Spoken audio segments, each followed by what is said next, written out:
Welcome to the Dugout. I'm your host, Joseph Silva. On today's episode, we take a look at a very crowded National League playoff race. We talk about Aaron Judge making history last night, and John Fisher sell the team. But before we get started, go ahead and leave a like if you're enjoying the content. Subscribe to Playbook Sports. The preseason's underway, and the boys at the hot seat have you covered with all things NFL. Now, for our first series, we're talking about last Monday's clash between the Braves and the Brewers. In game one, the Brewers absolutely smacked the shit out of the Braves, winning 10-0. Colin Ray was dominant, going 7 innings pitched, 5 hits, no earned, a walk, 9 strikeouts. Best start of the year for him. Willy Adames came through in a big way. He was 4 for 5 with 2 home runs, 4 driven in. And my boy, the new best catcher in baseball, William Contreras, is 3 for 4 with a walk, a triple, 2 runs scored, 4 RBIs. Beautiful game from him. Bryce Elder was beat hard. 3 2/3 innings pitched, 8 hits, 7 earned, 2 walks, 6 strikeouts. Bad start from him, not looking good since his call-up. Matt Olson was the lone bright spot for the Braves offensively as he went 2 for 4 with a double, looking to hopefully begin to turn things around for him. In game 2, it was a lot closer, but the Brewers still came out on top, winning 8-5. Freddie Peralta was okay, going 5 innings pitched, 8 hits, 3 earned, 2 walks, 6 strikeouts. Offensively, Blake Perkins was a star, going 3 for 5, driving in 3 himself. And top prospect Jackson Chourio continues to live up to the billing. He was 3 for 5, a walk and a run scored. Chris Sale just did not have it. The Braves defense didn't do him any favors, but he couldn't make it out of the 5th. He only went 4 2/3, 9 hits, 3 runs, 2 earned, 2 walks, 10 strikeouts. Great strikeout stuff, but the defense just let him down, led to more pitches being thrown. Not the best from him, but still a great start. Austin Riley continues to be one of the lone bright spots in this lineup, as he was 2 for 4, a double, a home run, a walk, 2 runs scored, 3 driven in. Great for him. He is the MVP of this Braves team since he plays good defense, and on top of that, he's the only one not named Marcell Ozuna, who we do not acknowledge on this show, that contributes offensively to this lineup. And in game 3, it was a blowout from the beginning, and it didn't get any closer. Brewers win 16-7. Absolutely demolished them. Frankie Montas did not show why the Brewers acquired him. He only went 4 innings pitched, 2 hits, 3 earned, walked 4 guys, did not have his command, 7 strikeouts though. Plays. Jackson Chourio, 3 for 5, 2 home runs, 3 runs scored, 4 RBIs. Great game from him, great series from him. William Contreras, 3 for 5, a walk, a home run, 2 runs scored, 3 RBIs. Again, fantastic offensive catcher. And Sal Frelick even chipped in. He was 4 for 5, a walk, a run scored, 2 driven in.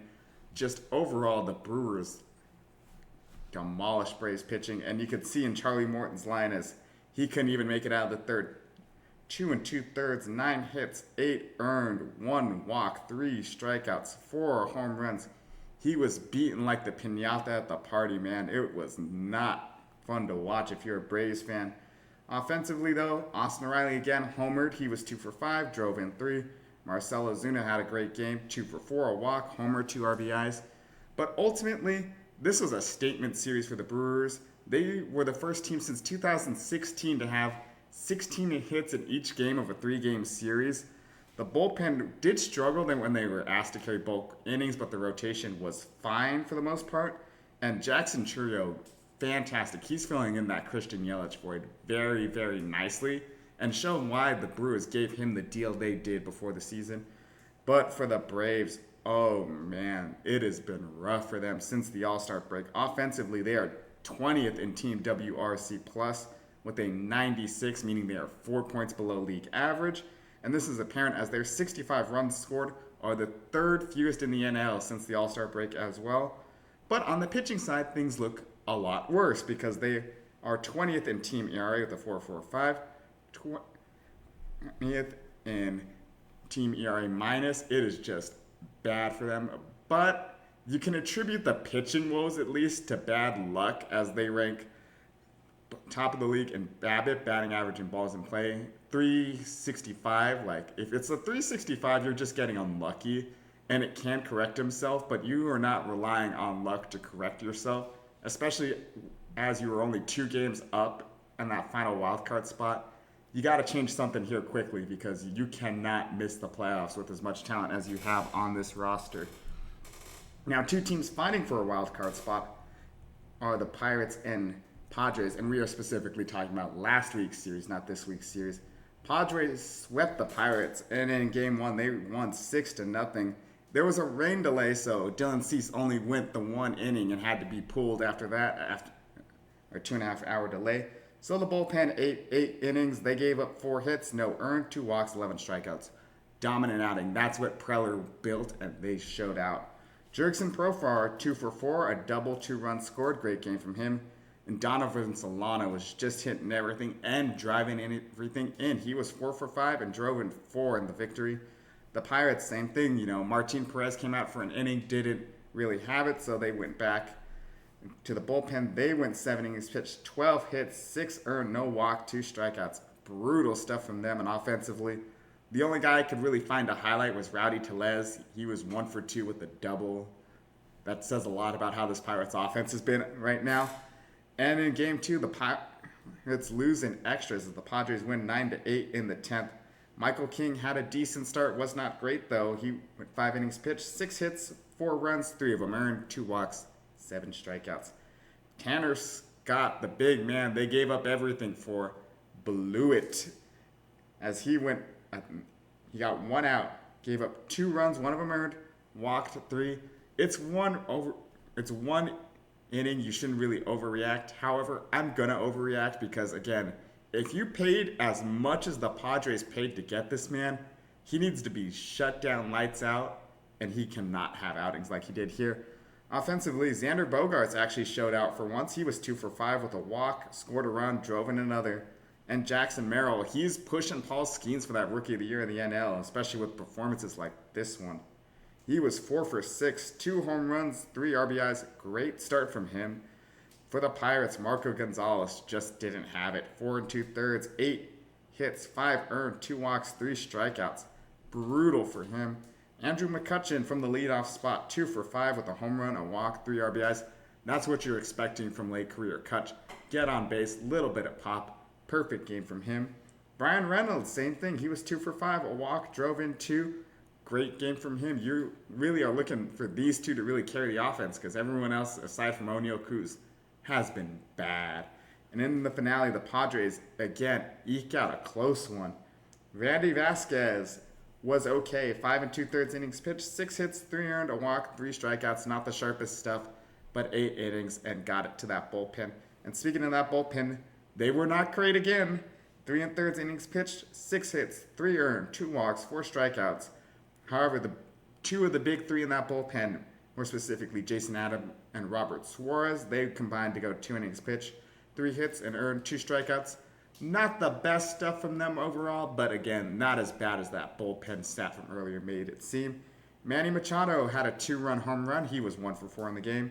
And Luis Arias, 2 for 4, a double and a run driven in. For the Pirates, Luis Ortiz gave him maybe the best start of the series, and if this is the best start of the series, it's a bad series for you as he went 6 innings pitched, gave up 4 hits, 4 earned, a walk, 3 strikeouts. And David Bednar continues his struggles on the year. He blew the save, only went 2/3 of an inning, 2 hits, 3 earned, 2 walks, a strikeout. Just brutal stuff from him. He really did blow, him and Holderman did blow 2 games in this series that were winnable for this Pirates team, and they just couldn't hold it down. Joey Bart delivered offensively from the catcher spot, 2 for 5, a double, a home run, 2 runs scored, 2 driven in. Great game from him, and Oneil Cruz flashed that potential as he was 3 for 5 with a run scored and an RBI, but ultimately the Pirates have fallen, and they have fallen hard since the All-Star break. And what's really doing it for them, surprisingly enough, is the pitching. They was looked at as the strength going in.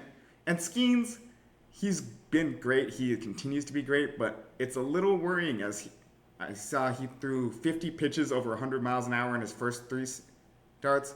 Next 3 dropped off. Last 3, nothing close to that. He got hit hard by a struggling Dodgers lineup in his start on Sunday. It was just not great from him. Meanwhile, the bullpen is an absolutely horrendous. Your best reliever, Holderman, has been blowing it time and time again. We know about Bednar's struggles. Chapman has been good, not great. There's no reliable arm in this pen anymore. Even with the fact that the offense, has been about league average, and with the way the pitching was before this, that's what you kind of wanted to see, is a league average offense with an elite pitching staff. But if the pitching's going to falter like this, we're going to have to wait another year for Pirates playoff baseball. But the Padres, they are white hot. They are on fire. They're on a roll. Anything you want to say to describe this Padres team is apt, because they have lost 3 of their last 28, and they are on fire. They have closed that division gap to 2.5 games behind my beloved Dodgers. But, everything's working well. The pitching staff is phenomenal, even with the slight hiccups from the bullpen in this series. The offense is great. Machado's turning it around. Bogarts looks to be turning it around. Kim is great. Profar is great. Jackson Merrill, like we said, may win Rookie of the Year from underneath Paul Skeens, and no one should be surprised if that happens, because he has been phenomenal this year. They're really looking to make it a race out west, and I, for one, am terrified. But speaking of my beloved Dodgers, they are in the midst of a 4-game series. The finale is being played as this is being uploaded, but they are in a 4-game series against the Brewers. And in Game 1, they took it 5-2. Clayton Kershaw had his best start of the year, as he went 5 2/3, gave up 3 hits, an earned run, 2 walks, 7 strikeouts. Beautiful stuff from him. The curveball looked great. The slider was good. Perfect from Kershaw. That's what we want to see. Shohei Ohtani, he was 1 for 3, a walk, 2 runs scored, an absolute nuke of a home run, and 2 RBIs. And in his return from the injured list, Mookie Betts was 2 for 4 with a home run and 3 RBIs.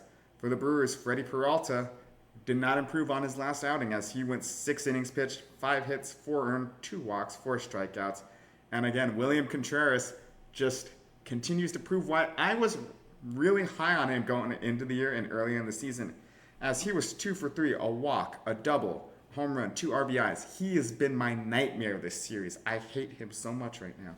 In Game 2, Dodgers absolutely unloaded the clip on the Brewers. They won 7-2. Gavin Stone bounced back nicely from his recent struggles. He went 5 innings pitched, 3 hits, an earned run, no walks, 6 strikeouts. Will Smith is beginning to turn things around a little bit, as he was 3 for 4, a double, a home run, 2 runs scored, and an RBI. And Mookie Betts and Freddie Freeman were each 2 for 5 as well, as you love to see that from 2 of the big 3. And in Game 3, Brewers punched back as they won 5-4.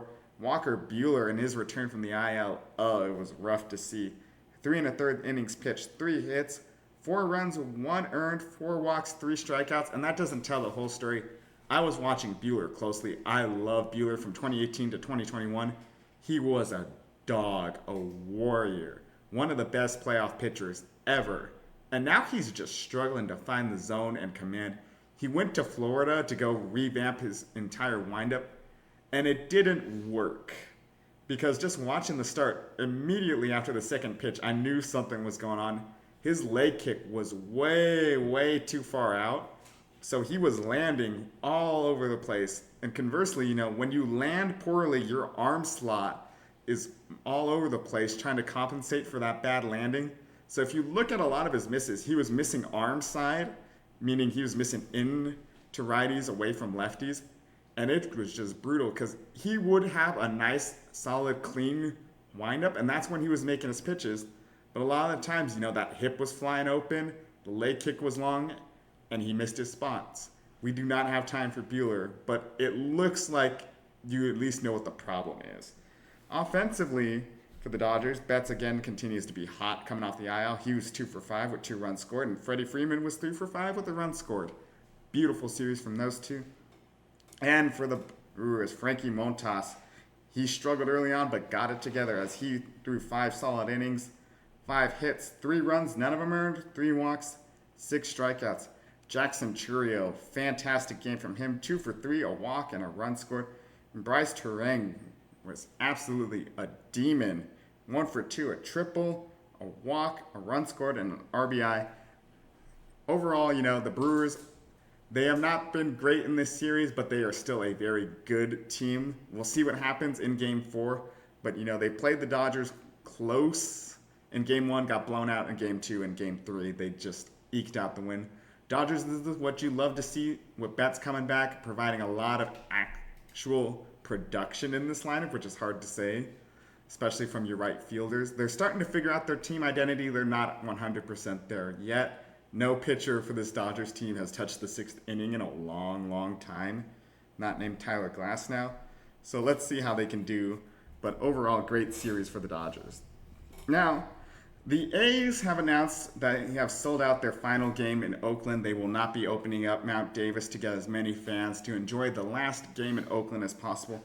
And it's really sad to see because if you look up and down the league, so many former A's that were on the same team together too are tearing up the league. You know, Matt Olson, we talk about his struggles a lot. He is still a very good ball player. Marcus Semien struggles, but again, a very good ball player.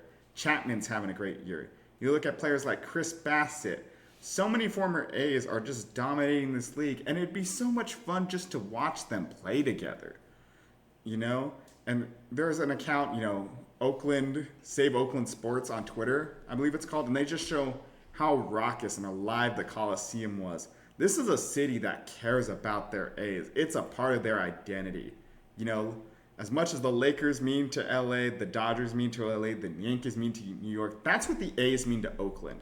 And I have a friend, you know, she does not care about sports whatsoever. She, last time I hung out with her, said, you know, sports are kind of like a cult, and I kind of do agree with her on that. But, you know, she is from the Bay Area, and the last time I was at her house, I noticed she had an A's blanket. So I told her, you know, the owner sold the team, they're moving to Vegas, and she was devastated. And that just shows what the A's mean to this community, is someone that, you know, does not watch the team, can't name you a single player on the team, but grew up going to the Coliseum, having those memories, is still devastated that a part of their community is leaving. The fans in Oakland deserve better, and it's not just the A's, it's the Raiders, the Warriors. They're all moving on to bigger and better things, and this is a community that loves their teams, supports their teams, and they deserve better. Quite frankly, the A's deserve a better owner than John Fisher. John Fisher, sell the fucking team. But on a lighter note, Aaron Judge last night hit his 300th home run in a controversial fashion, as there was some riffing on Twitter about how Grady Sizemore intentionally walking Juan Soto was a dumb decision. It didn't matter anyways. But he is the fastest at 300 home runs. He did it in 955 games. The previous record was Ralph Kiner, who did it in 1,087 games. Judge did it 130 games quicker. He did it in 3,341 at-bats. Previous record was Yankees legend George Herman Babe Ruth, as he did it in 3,831 at-bats. Judge did it 500 at-bats quicker. What can you say about Aaron Judge, man? He is phenomenal. He is the best hitter in the game. He is Superman in a Yankees uniform. He is everything the game of baseball needs and loves. He has such a short, quick, compact swing with so much just raw muscle and bulk. He is the prototypical hitter. If I had a kid, I'm teaching him to hit like Judge. But I'm like to use news to rant on a couple things. And one of them is the notion is Aaron Judge does not hit clutch home runs. And yeah, you know, if you look at a lot of his home runs, you can kind of make that argument. But guess what? Not every home run you're gonna hit is clutch. Shohei Ohtani does not hit a lot of clutch home runs, but he's not gonna hit a lot of clutch home runs because he's not in a lot of clutch situations all the time. Majority of at-bats are not high leverage. They're not even medium leverage.